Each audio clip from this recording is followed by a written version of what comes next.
Hi guys! Nasubukan mo na bang magluto nito?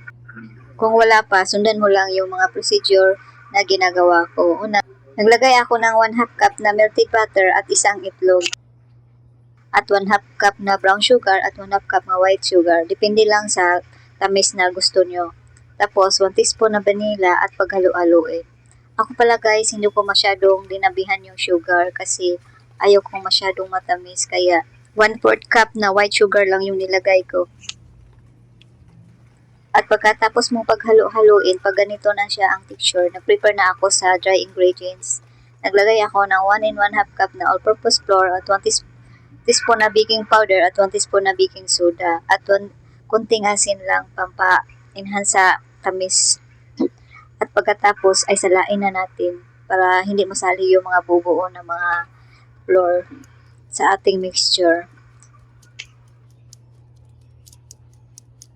Subukan nyo magluto nito guys. Napakadali lang itong i-prepare at pwede na itong pang-merienda, pang-baon sa mga anak ninyo. At ilagay lang ito sa rep para hindi agad siya masira. Matagal itong masira guys. Kahit na basta nasa rep lang ilagay nyo.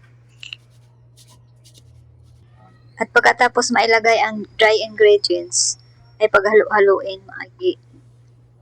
Hanggang maging ganito na ang texture ng ating ingredients. At pagkatapos naglagay na ako ng chocolate chips. Depende lang sa sa dami na ilagay nyo. Sa akin mga 1/4 cup lang yata yung nilagay ko or 1/2 cup.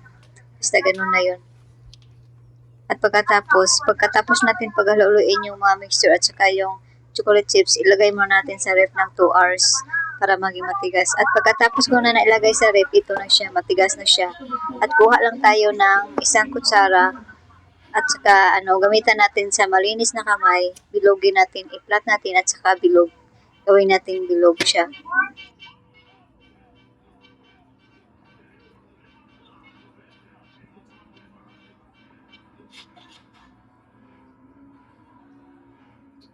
Yung paglutuan ko pala sa oven, naglagay ako ng parchment paper para hindi siya masunog or madikit sa ating paglutuan. At pagkatapos, lutuin na natin sa oven ng 180 degrees Celsius to 15 to 20 minutes. Naglagay din pala ako ng chocolate chips sa ibabaw para dagdag din ng tamis. Ito na yung na-prepare ko. First batch, niluto ko. Pagkatapos, ito na siya. Palamigin mo na bago ito kainin. At pagkatapos, pag malamig na, nilagay ko na sa container. Ayan, pwede na kainin. Ang sarap ito guys. Subscribe naman guys sa channel ko para ma-update ko kayo sa mga video na ina-upload ko dito. Subscribe and share. Thank you guys for watching.